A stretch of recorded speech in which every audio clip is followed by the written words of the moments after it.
eu sou o Felipe e originalmente o nosso olho não servia só para gastar dinheiro à toa com o ingresso de filme hipervalorizado. O olho surge nos seres vivos como um órgão receptor de fótons a fim de obter energia há mais ou menos 600 milhões de anos atrás. E assim como os iPhones, mesmo recebendo várias versões diferentes, era a cada 1 milhão de anos mais ou menos que ele ganhava uma nova função. A verdade é que uma vez que o conceito de olho está estabelecido nos organismos, a estrutura base do olho surgiu de forma separada inúmeras vezes entre os animais. Pelo menos umas 40. O que talvez indique que essa é uma característica emergente. Ela traz tantos benefícios que sempre que surgir a oportunidade, ela vai aparecer. Apesar de não dar pra gente simplesmente ir voltando na timeline e definir o momento exato em que não tem olho e a partir daqui tem, o que a gente sabe é que possivelmente o primeiro processo que deu origem a todas as variações de olhos foi igual àquela música da Angélica, de táxi. Táxi vem de movimento, aquilo que se move em direção a algo. E a fototaxia é o fenômeno de um organismo que se move em direção a uma fonte de luz. Você tem a forma mais básica de fototaxia, que é quando o ser se movimenta a esmo, mas demonstra preferência pela luz. Se chega onde encontra luz, para. E se passa por ela, volta. Geralmente, a responsável por esse comportamento é uma proteína fotossensível chamada rodopsina. Basicamente, a rodopsina nos seus olhos hoje ajuda você a enxergar cores no escuro. E você tem também a fototaxia mais estudada, que é a óbvia enxergar a luz com todas as aspas possíveis e se mover em direção a ela. Isso acontece em animais mais complexos, como mariposas, por exemplo, mas acontece também com formas de vida mais básicas. E por básicas, eu tô querendo dizer básicas mesmo, como amebas. A hipótese é de que, parecido com como é hoje em dia mesmo, as algas unicelulares tinham um microtentáculo chamado flagelo, que por sua vez possuíam o protótipo das células fotorreceptoras que conhecemos. Com essa ferramenta que conseguia identificar onde tinha luz e a intensidade dela, o flagelo que se movia na direção da luz como um girassol passou a mover o próprio corpo da alga e assim buscar o melhor lugar para fazer a fotossíntese. Mais tarde, esse ponto raso, que aliás é chamado de estigma, acabou se transformando em uma cavidade, o que ajudava não só a identificar a luz, mas saber de onde ela vinha, passando do processo primitivo que eu citei para essa fototaxia mais prática. Começou como aqui tem luz, aqui não tem, e foi para aqui tem mais luz do que ali, então é melhor aqui. Chegando no aqui tem luz, mas é melhor ir para lá porque tem mais. E não é preciso ir muito longe nesse raciocínio para entender quais são as várias vantagens disso.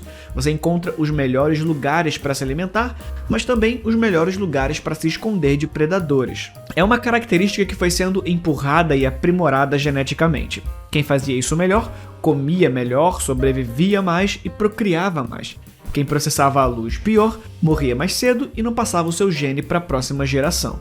O que inclusive é um processo bom de entender para não incorrer naquele erro de que o olho é uma estrutura complexa demais e que se você tirar uma parte do olho, ele não deveria existir. O olho é só uma estrutura que capta e pré-processa informação de luz. Simples assim. Contanto que ainda haja células fotorreceptoras, o olho continua a fazer o seu trabalho. O que vai mudar é a complexidade dessa visão, mas já visão ainda está lá, seja no olho humano, seja no estigma de uma alga unicelular. Agora, quanto maior a cavidade, melhor era a percepção da direção da luz.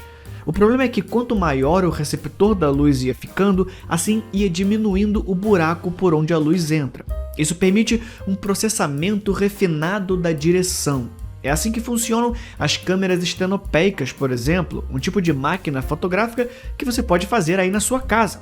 Qualquer dia eu faço um vídeo ensinando vocês a fazer. Mas só se vocês pedirem muito, que aqui não é manual do mundo também, né? O processo ainda é usado pelo diafragma de câmeras modernas, como essa que eu estou usando agora. Quanto menor a abertura, maior o desfoque lá atrás. E maior é a atenção aos detalhes na frente. E é por isso que a lente do nosso olho, a íris, abre e fecha esse buraquinho, que chamamos de pupila, para melhorar a resolução em relação à luz que entra nos olhos. Com essa estrutura, já conseguimos reconhecer luz e conseguimos reconhecer de que direção vem. Agora só falta reconhecer exatamente a distância da luz.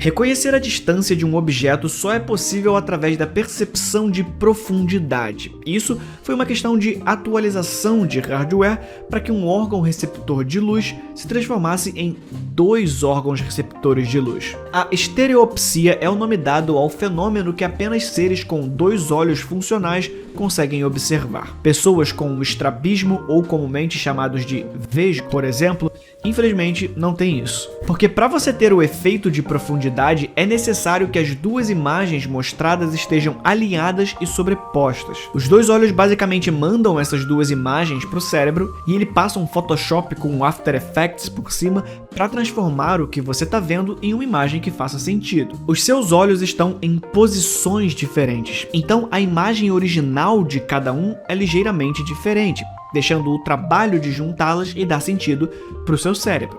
E é nesse princípio que a humanidade inventou umas coisas muito doidas, tipo o cinema 3D. Os óculos 3D tradicionais fazem basicamente isso: você pega uma imagem e duplica. À esquerda você coloca saturada em vermelho e a da direita saturada em azul. Então você coloca os óculos onde a lente vermelha fica na direita e a lente azul fica na esquerda. Trocando a ordem das cores, você está forçando os seus olhos a corrigir as cores e reproduzir o processo que ele faria naturalmente com a informação da luz em um 3D real. E assim, a imagem chapada parece que tem profundidade.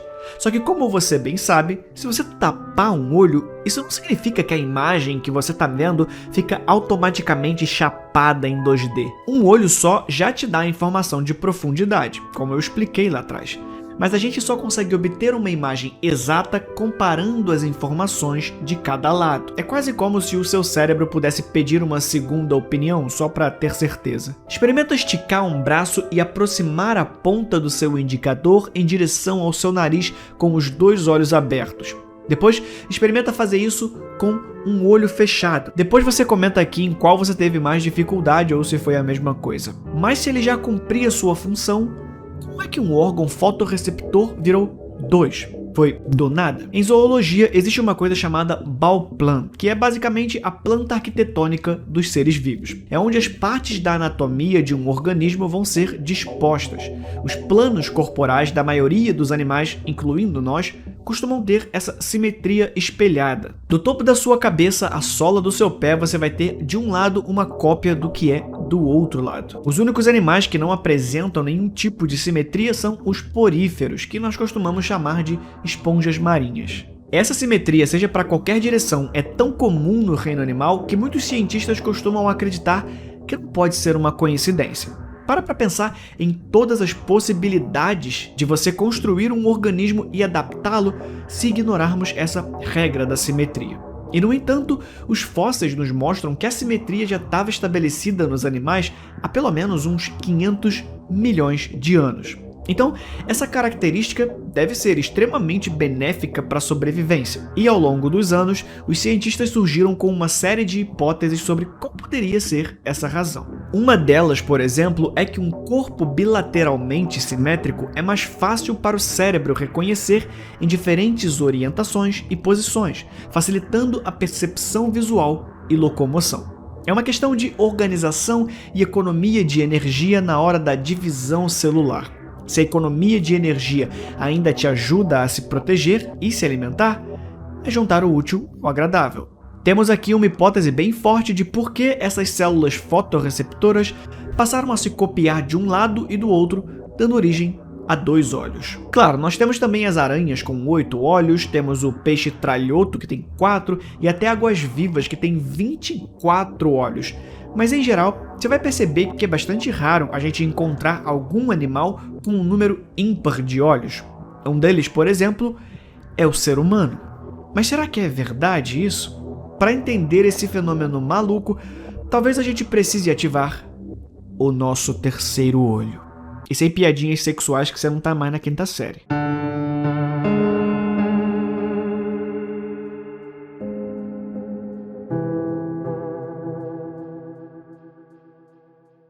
Historicamente, o conceito de um terceiro olho na anatomia humana sempre acaba sendo relacionado a funções esotéricas, como se a adição de um olho extra trouxesse a capacidade de enxergar algo que não enxergávamos antes, uma nova instância da realidade. E é claro que isso é a mais pura verdade. Mas calma, provavelmente não é como você acha. Antes de falar do Tenshinhan e de macacos sem pelos, nós precisamos falar de répteis. E sapos, e salamandras, e lampreias e tubarões, e tuataras e peixes ósseos. Todos esses animais possuem esse olhinho secreto no topo da cabeça, que, como você pode perceber pela foto que eu tô te mostrando agora, não se parece exatamente com o conceito de olho que a gente está acostumado. Isso aqui é um olho no sentido de ser um órgão com células fotorreceptoras. Isso é o que vai ser chamado de olho parietal, que claramente não consegue formar uma visão como essa que você está experimentando agora enquanto assiste esse vídeo. Se não tiver nenhuma deficiência visual, claro. Mas consegue interpretar a intensidade da luz. De forma bem resumida, o olho serve para indicar ao animal se está de dia ou está de noite. Você vai perceber que os animais que possuem o olho parietal têm uma coisa em comum. Eles são exotérmicos, ou seja, eles não regulam a temperatura de acordo com o próprio metabolismo, mas de acordo com a temperatura do ambiente. Diferente da gente, que pode muito bem perceber se está de dia ou de noite de várias outras formas, inclusive através da temperatura. Diminuiu? Dorme e economiza energia. Esquentou? Acorda e vai caçar. Então, esse é um dos motivos que nós, seres humanos, não temos esse terceiro olho.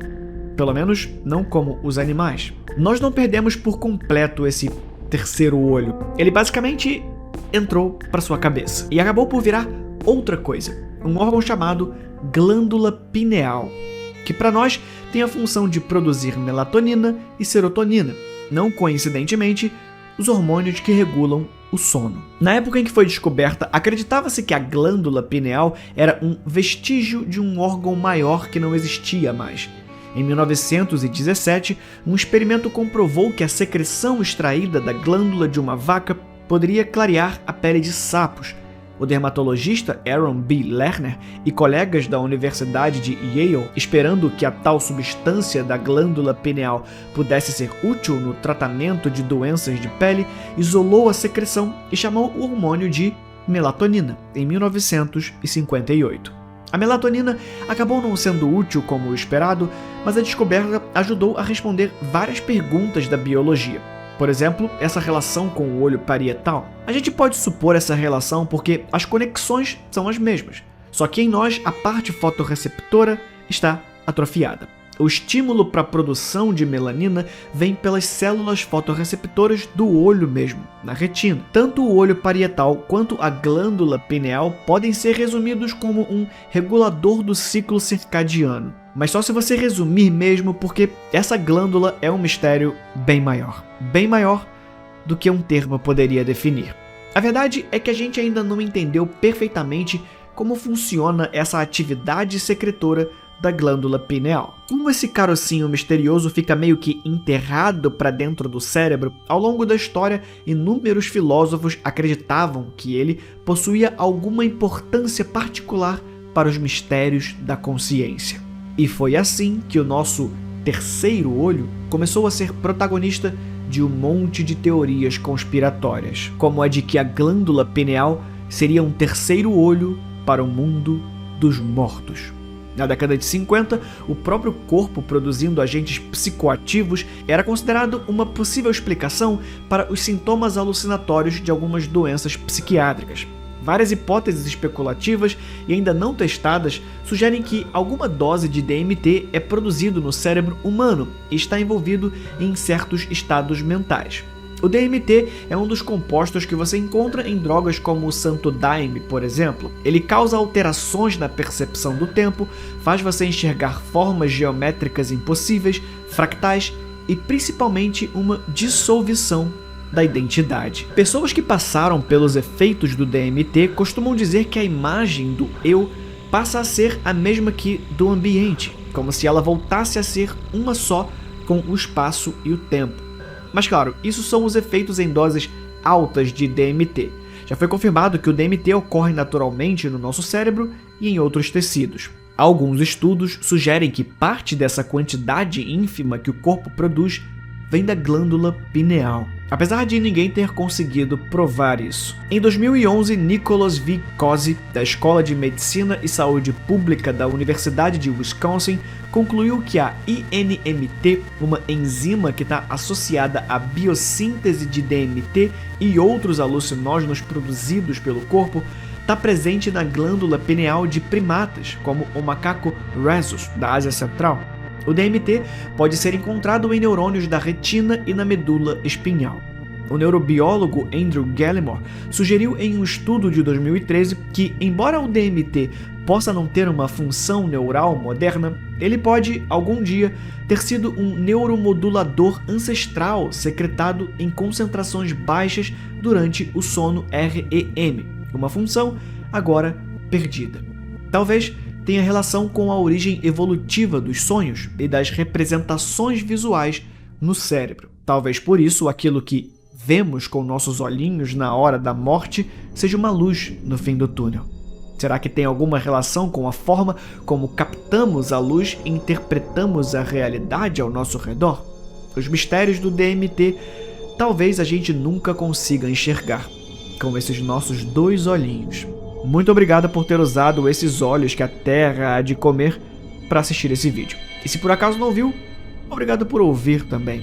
Aliás, aproveita e vai ouvir esse vídeo aqui. Nele eu apresentei uma ilusão de ótica maluca que separa os celulares de ricos dos celulares de pobres. Confere lá, eu sei que você vai curtir.